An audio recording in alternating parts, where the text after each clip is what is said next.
salaam mbokk yi ziar naa leen seen mbokk seen xarit Salam Pro ñëwaat naa seen vidéo yi ñuy faral di def chaque semaine vidéo tey bi nag dañuy ànd ak yéen ñu découvrir benn chantier boo xam ne jot nañ ko réaliser ci faux plafond staff bi ñu ngi ci finition bi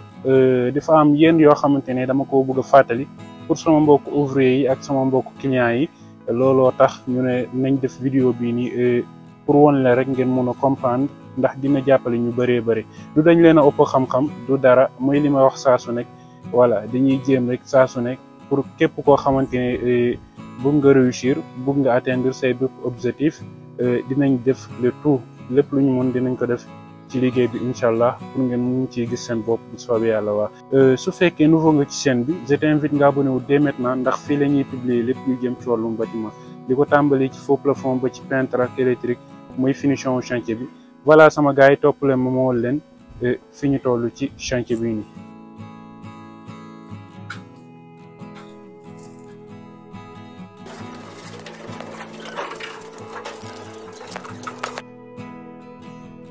voilà sama gars yi fii mooy couloir bi entrée baa ngi nii fii mooy couloir bi soo seetloo fii nii couloir bi soo duggee rek directement da ngay gis décoration couloir bi ni mu rafetee day génn carrément comme ni ñu ko bëggee léegi nag fii nii couloir bii nii képp koo xamante ne bëgg nga am ay décoration yu mel nii da ngay xool couloir bi nu mu bindoo ba pare ba xam yow couloir bi nu mu bindoo ak décoration bi nga bëgg a def ba xam méngoo nañ ànd nañ nga door ko fi def comprendre ngeen couloir bi comme ni mu bindoo nii boo xoolee décoration bi génn na comme niñ ko soxlaa ci couloir bi parce que da ngay xool da ngay jàngat ni couloir bi bindoo nga door koo def nga door ko réaliser kon sinon boo ñëwee rek ñu jox la benn design benn décoration nga bëgg ko ci appliquer fekke décoration bi ñu la jox ak béréb bi nga ko bëgg a def àndut su boobaa sa liggéey bi du rafet donte mën nga liggéey donte xam nga liggéey mais su boobaa liggéey bi day am lu ciy manqué kon da ngaa war a jàngat nga xool même su client bi insister nga wax ko ne ko loolu noonu du fi mun a nekk bu mu comprendre li ñu koy expliquer bu ko defee nga door a réaliser bari na ci nag ay clients yoo xam dañuy compliqué da nga leen di wax ne leen lii nii mun fi nekk mais dañuy insister ndax dañuy bëgg rek ñoom li ñu choisir mu mun faa nekk te su boobaa buñ dëgëree bopp dañuy am loo xamante ne lu ñaaw lay doon dañuy mujjee am faux plafond bu ñaaw boo xam ne jaarut yoon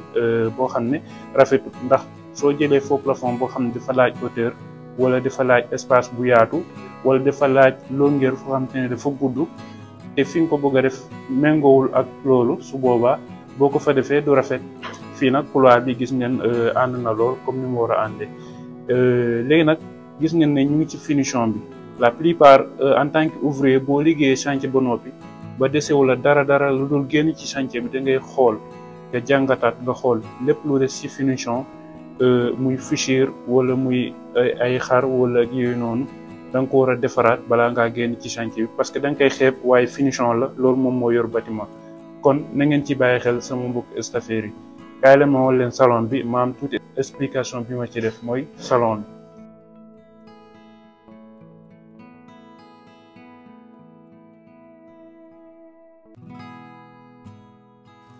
voilà fii mooy salon bi su ngeen seetee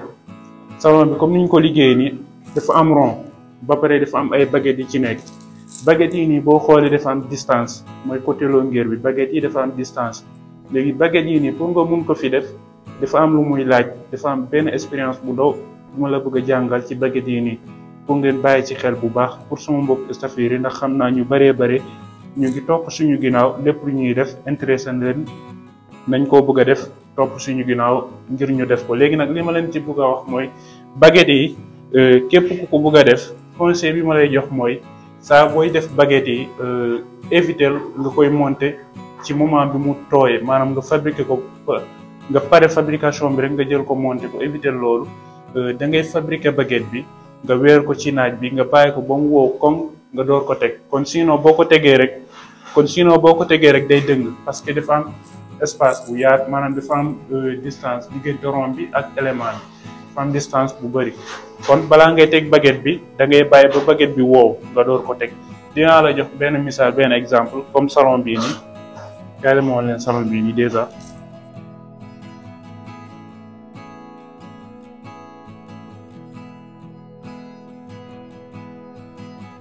salon bii nii soo xoolee baguette yi nii dindi naa ko ndax ba ñuy teg baguette bi boobu nekkuma fi ba ma ñëwee laa gis ne baguette yi ñu ngi commencé di wàcc boo xoolee baguette yéene da nga gis ne baguette yooyu noonu dañoo gonflé wàcc parce que bañ koy teg baguette dafa tooy te boo ko tegee ci tooy bi dafay dëng dafay wàccaat donc baguette yi la plupart balaa nga koy teg da ngay bàyyi ba mu wow nga door ko teg moo tax baguette yi nii ak baguette yi nekk fële ne mooy fi espace bi gën a yaatoo yooyu noonu dañ koy dindi ñu fabriqué waat yeneen baguette bàyyi ba mu wow ñu door ko teg kon conseil boobu noonu laa leen bëggoon jox sama mbokk staffeurs yi j'espère que comprendre ngeen képp ku ko bëgg a def mun nga ko appliquer su boobaa di nga ci mën a génn mais quant à boo ko defee na ko sudul noonu après doo ci génn voilà sama gars yi léegi kaay la ma wal leen sama parent bi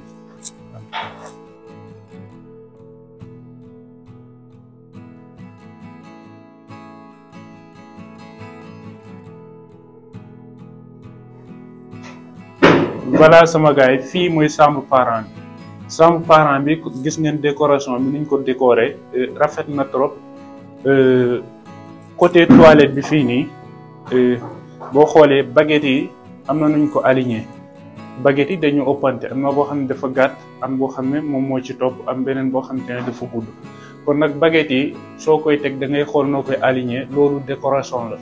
tamit dina tax nga mun a am espace bi ngay soxla pour côté bunt bi nii mu bañ a wàcc lu bëri pour bunt bi quoi voilà côté planter bi fii nii boo xoolee baguette yi ñu ngi ko def ci côté bunt bi muy ci entrée bi mais baguette yi nii ci bunt bi ci entrée bi wàcce wuñ ko ci mur bi parce que boo ko wàccee ci mur bi rek après porte bi nii soo koy tëj wala di ko tëj mun na am mu laal baguette yi wala soo soxlaa def rideau côté planter bi ak porte bi nii su boobaa day laaj nga dindi baguette yi parce que su boobaa baguette yi bu wàccee rek day laaj maanaam dimension bi day faussé ndax su boobaa doo mën a def rideau te xam naa ne planter bi ak porte bi di nga soxla rideau ñu bëree bëri dañ koy soxla moo tax baguette yi wàcce wuñ ko côté mur bi mooy ci côté porte bi nii voilà décoration bi moom moo nekk nii léegi kaay la moo leen chambre enfant yi donte chambre yi dafa lëndëm trop voilà fii nii moom léeg-léeg nga gis ay chantier nga dugg ci ay chantier yoo xamante ne boo duggee bëccëg fay mel ni xaaju guddi ndax lëndëm voilà fii mooy chambre enfant bi gis ngeen ko fii nii moom doo ci gis dara dafa lëndëm trop waaye yii nii dinaa ko conserver ba après muy fin de chantier bi incha allah dinaa ko jëlaale dina fekk lampe yi tàkk et tout ndax ngeen mun ko gis mais pour l'instant chambre dafa lëndëm trop voilà. voilà sama gars yi couloir bi fii nii lii laa leen woon ci couloir bi nii ñu bëree bëri dañuy daanu côté aération bi fii nii boo ñëwee ci aération bi fii nii la plupart bu xëcc sa faux plafond ba mu sës ci aération bi parce que bu sësee day nëbbu kii bi aération bi day wàcc lu ëpp te da nga koy créer benn décalage boo xam te ne genre escalier lay doon benn genre porte-rideau noonu nga koy créer nga xam ne doo nëbbu aération bi ngelaw dina dugg comme ni mu waree te bu waa ji buggee monter sànke bi yooyu noonu dina ko mën a monter te du ci am benn jafe-jafe loolu moom mooy li nga xamante ne moom laa leen bëggoon woon fii ci chantier bi.